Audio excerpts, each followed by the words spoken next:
Hi, everyone. Welcome to ElCo Chats. ElCo Chats is a regular podcast where we feature El Camino College students, staff, faculty, managers, and El Camino College alumni and talk about all things El Camino related. For today's episode, I get to chat with Diego Rodriguez, a counselor at El Camino College, and Reginald Jackson, a student and student worker at El Camino College. Welcome. Hi, thank you for having me. Well, same here. I am looking forward to talking to you both because I've been wanting to have this conversation for a very long time. So let's get to it. If both of you can please introduce yourselves and share your roles within the Men of Color Action Network, or MOCAN. How you guys doing? My name is Reginald Jackson. I'm a student worker on campus, a part of the FIRST program, and also MOCAN. I've been a part of MOCAN for about 2 years. I'll study in radiology. So this will be my last semester. I'm looking forward to going to probably Northridge coming up. Yes, and my name is Diego Rodriguez. I am a counselor within the Student Equity and Achievement Department, and I also support our male students of color through MOCAN. MOCAN represents the Men of Color Action Network, and I'm also a counselor for the formerly incarcerated reentry students thriving program here on campus. Thank you. And now, in terms of those who may not be familiar, tell us a little bit about how you would describe what MOCAN is and who it serves. And if I'm going to go ahead and add, why was there a need? MOCAN is an initiative here at El Camino College, but it also exists through Southern California because there is the Men of Color Action Network initiative, and where there's different chapters on campus. And MOCAN has 3 pillars, which is advocacy, mentorship, and also brotherhood. When we look at data, we do see that male students of color across different campuses are not graduating or obtaining their academic or career goals compared to other demographics. So there was a collection of men that noticed this originally at Santa Monica College, and they wanted to go ahead and create an initiative that's now expanded into different chapters to provide that additional support. So here at El Camino College, we were able to bring back that initiative, and we have like a committee of educators here who are committed to advancing, providing that support for our students, but also MOCAN is a collection of staff, administrators, faculty. So it exists all across the board as well. Thank you. And if you could just elaborate a little bit more, what are some of the biggest challenges that men of color face in higher education? And how does MOCAN help students navigate those barriers? I think it's important to note that one of my experiences within MOCAN has been taking a look at the data. So we do try to be data centered. So one of the books that I reference a lot is Supporting Men of Color at the Community College by Dr. Luke Wood and Dr. Frank Harris. And one aspect that I've been able to learn from that book is the importance of intrusive counseling. A lot of our male students, depending on their specific background, here at El Camino College, we do know that our male students of color who are experiencing those equity achievement gaps are our Black African American students, our Latino males, and also our Native American students, and also Pacific Islander students. So through intrusive counseling, we try to see the student as a whole, right? We recognize that external circumstances are going to impact their academics, both inside the classroom, how they engage in campus, and also how they engage with support services. And through MOCAN, we do try, through the intrusive counseling approach, help students externalize their experiences, but also redefine what masculinity means to them, just because we do come from different cultural backgrounds. An example with me is I'm a Latino male, right? But my father was machista in the sense of like, you got to do stuff because you're the man, right? Don't ask for help because that's not something that you should do. Mm-hmm. But through MOCAN, we're able to have those conversations and where it's okay to not really know what's next and make yourself vulnerable so that you can ask for help. Because as a first generation student, you're also going to be navigating this for the first time, and it's accepting that knowledge is not present at home. So being vulnerable in how you approach and immerse yourself on campus is very important, something that we try to instill into our students in MOCAN. Thank you for sharing that. And I know you mentioned you externalize those, those thoughts and those conversations. Can you share me at least one example of how you do that? What does that look like for students instead of like, hey, I'm going to do some intrusive counseling right now and we're going to talk about this. So how do you do that for our students? Yes. So one activity that I really liked that we do through MOCAN, and it's one of our flagship events, is like the barbershop talks. One that really stood out to me was this past spring semester during March. I believe it was Women's History Month. So we had our students write a letter of support and affection to like a woman that has impacted their lives, right? Usually from our background, like given my Latino background, is Mother's Day, where you're kind of vulnerable to your mom. Oh, thank you, Mom, for everything, you know. But we wanted to kind of normalize that. And a lot of students were able to share sometimes the absence of a father or that connection between their father, right? So through MOCAN, we really do try to have students reflect on that. But it also highlights the importance of like mentorship and brotherhood. A lot of our students do sometimes want to share that first with the students. So we do try to instill peer-to-peer support within MOCAN, the barbershop talks, or like the book club as part of MOCAN. That's great. Some of my favorite activities to observe as well. So thank you for sharing that. Now, Reggie, how has being a part of MOCAN impacted your experience at El Camino College academically and or personally? So I would like to start. Thank you, Diego. You know, by saying me personally, college was always like my safe haven. But being introduced to MOCAN is, you know, it's a brotherhood, a family, not just a resource. I feel like it has grown me, you know, to some high standards. You know, it gave me confidence. Also, you know, gave me dignity. You know, just to know that I can get things done. I wasn't always the greatest student in high school, but now I'm a 3.8 GPA student. I made the dean's list last semester. I have, you know, completed some great goals with MOCAN and met some great people. Diego was one of the first people that I had met on campus, but now, you know, he's a counselor and we work with other programs like the first program, as I said in the beginning. But the resources has been great. You know, I can't thank El Camino anymore. You know, then, you know, we got some great people on campus and, you know, I just want to be able to pay it forward.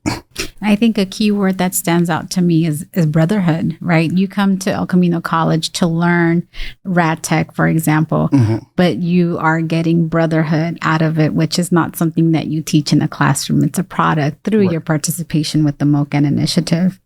So kind of segueing with that, what do you hope students walk away with after being a part of MOCAN? And I'd like to hear both of your perspectives.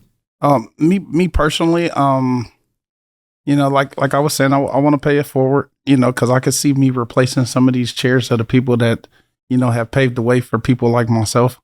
You know, I don't come from a very great background, but, you know, I do strive for greater. I'm not a complacent person, but I see that we are making a lot of changes on campus with, you know, gaining people's confidence, you know, and showing what leadership looks like. You know, preparing people for the real world. People that come from backgrounds like myself, you know, they leave with a sense of pride. Yes. Thank you for sharing, Reggie. One thing that we do like in MOCAN, I enjoy in MOCAN, is we really enjoy like the student feedback, and we encourage them to participate in the events that we craft for our students. So for students that are part of MOCAN or are interested, I think one of the biggest things for me, it's creating that sense of belonging. I know that there was a study done like in 2022 by the chancellor of California Community Colleges that found that like students who do feel a sense of belonging are more than likely to persist to the next semester. So through our events, we try to also incorporate a few of cultural elements. We were able to take about 14 students to a Mexican Heritage Night Dodger event. We've also been able to collaborate with other programs to take our students fishing, right? And I think one time too, we were having a barbershop talk, and it was during a First Friday where there was high school students. My apologies. We were having a barbershop talk, and then there were some high school students on Wednesday on campus touring the campus, and then they popped in and they were like, "What? We had tamales that they had provided for the event. We try to have cultural foods as well to expose students of different backgrounds." And then we were able to invite the high school students that were on campus, right? And they were like, "Well, I don't know, community college can offer this." And I think that's something that El Camino College has been doing amazing, is just creating a sense of belonging for our students. So when it comes to MOCAN, I think, and what I want students to get out of it is just that we're here to support you. I think something that we've been able to do in MOCAN as well is that we've created like a MOCAN passport, thanks to our marketing team. And it's like a beautiful thing. I wish I had it with me. But it includes like a mental health check, a career appointment, a counseling appointment, a cultural workshop, and just campus events, right? So we'll have our students who will participate in those events. We have them turn it in at the end of the semester. But because we also know that some students are working students or they have other responsibilities outside of campus, we almost make it as a revolving door. So if you feel that MOCAN can support you, we're here to guide you. But the passport itself is to give you kind of just those cornerstones of what we believe can help you be a successful student. So then the students that do turn in the passport are able to then get their pin, like a MOCAN pin. And that also, in a sense, holds the student accountable that you can participate in your education. And that's something that we do encourage our students. But everyone starts at a different journey. So MOCAN is just here to support the student in whatever journey that they're in. One other thing too is just that it's okay to not know what you don't know, right? So we do encourage our students to be vulnerable with themselves. Like if you're a first generation student and you don't know how to register for classes, that's perfectly fine. That's why we're here to support you. So we do try to collaborate with different departments on campus, the Welcome Center, and other programs. And it's been very useful that the student services building kind of has it all housed together, right? So it's like, okay, we can easily provide like a warm handoff. So for students interested in MOCAN, just know that we're here to support you in your academics, but also in your social emotional well-being. Absolutely. And you touched on some things that I wanted to mention. That MOCAN passport is a beautiful document. And so I have seen it.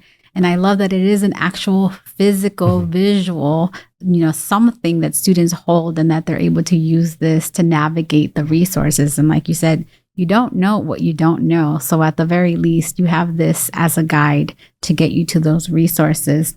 And you talked about the barbershop talks a few different times, but I think something for listeners who don't know, what does it really mean to have a barbershop talk? What is it about that MOCAN students can benefit from that? What happens there? Yeah. And I feel like we both could answer this one. I think like coming from my background, like as a Mexican American Chicano, like the barbershop talk is almost like a rites of passage, right? Your mom drops you off, tells the barber, like, cut your hair. But that's also where you're surrounded by like a lot of male figures, male role models, and certain conversations come up, right?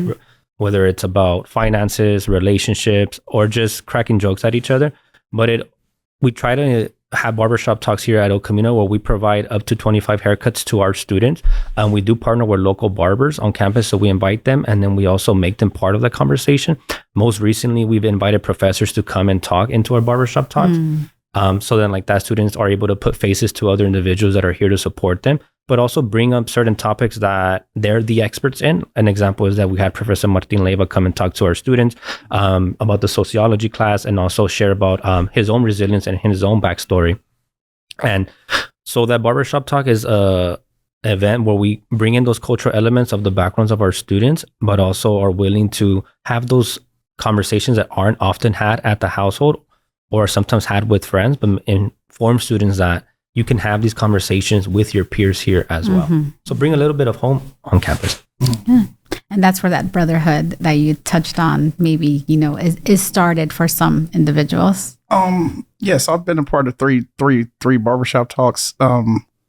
It was also started co-edly, where we brought, different genders on campus so that people can actually have their voice. And, a lot of people are not outspoken. So when they introduced the barbershop talk, we would bring like game systems in, that kind of like break the shell of people being uncomfortable. But then we also have, mentors that come in and, like basically put a platform down that force you to talk. Like, hey, introduce yourself, what you're going to school for, tell us where you want to go from here. And, I think that was kind of like the break of the ice that broke the barbershop talk.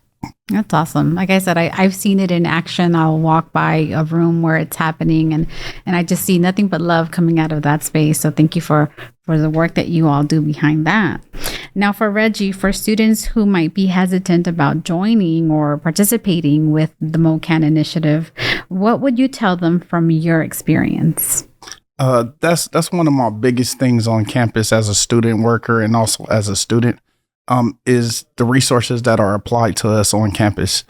MOCAN has been one of the greatest, like, I would call it it's like a Monopoly journey board, because it's steps to growing. The counselors has been even better. Chris Hurd, Robert, Diego. We had some fellow, counselors that had left and, gone and got their PhDs and whatnot. But, it also, it shows a sense of leadership and urgency. Like, oh, I want to be like that. So it's not a day that go by, I don't strive for better, looking at people that I know is doing better. But the fact that they're so interactive with the students, like myself, and then also the diversity, just people just coming from different backgrounds and people coming from different struggles. We also have like open talks too, where we do like man circle talks, and those are great also because that's also showing that you can bring out your emotions. It's a private setting, and I think that is something that is needed in this society, being that we're surrounded around so much negativity. Thank you. So for that hesitant student, come on in. It sounds like there's something for you that will be put across in your experience here at El Camino. Now, for both of you, as we wrap up, for somebody who's thinking about applying to El Camino College, and from your perspective, what advice would you give to them? The advice I would give would be, don't limit yourself. Don't limit yourself and surround yourself around like-minded people. And because you don't grow off of chemistry, that dies. We grow off of values. And the value that you bring to yourself will show, find the purpose of what you're really here for. For the students that are thinking about applying to El Camino College, I think it's important to be like honest and vulnerable with yourself. I think it's also important because it helps you recognize what you don't know, as I mentioned earlier, right? And I think having been a student here, that's one of the things that helped me succeed and transfer to a four-year university was understanding what don't I know and who can I talk to find that information, right? So it also lit a fire under me. It was like, okay, like what you're telling me that for registration support, I can go to the Welcome Center. For identifying my classes, I can go to general counseling. For specialized programs, I can go to student equity. And I think it allows the students to immerse themselves in their own education. So I think just be honest with yourself, like what are you curious about? And then not being afraid to ask those questions, because every time I meet with a student, it's always going to be like a collaborative relationship. Sometimes I tell students, what brought you to El Camino today? And they'll share, well, it was either work or go to school. Okay, well, how can we make school fun for you then, since you chose us, And I think through MOCAN, we've been able to instill into our students like the aspect of also being leaders. And I think Reggie here is an amazing example because now he's developed that navigational capital, right? And now he's able to share with other students that he's able to connect with. And I think students are going to get out what they put in, right? So the more that they're able to immerse themselves into campus, the more benefits they'll be able to reap, right? But I think El Camino College is full of services and support that a student can get connected to just by asking a question. Thank you. Thank you so much for both of you for the work that you do with MOCAN as a counselor and for your contribution, because even as a student worker, right, you're definitely contributing. And as a student participating, maintaining a 3.8 GPA on the Dean's List with your vulnerability and sharing your brotherhood with others. So thank you so much for all of that. I really appreciate you. Thank you. And thank you for finally joining me today. Thank you for having us. Of course. Thank you.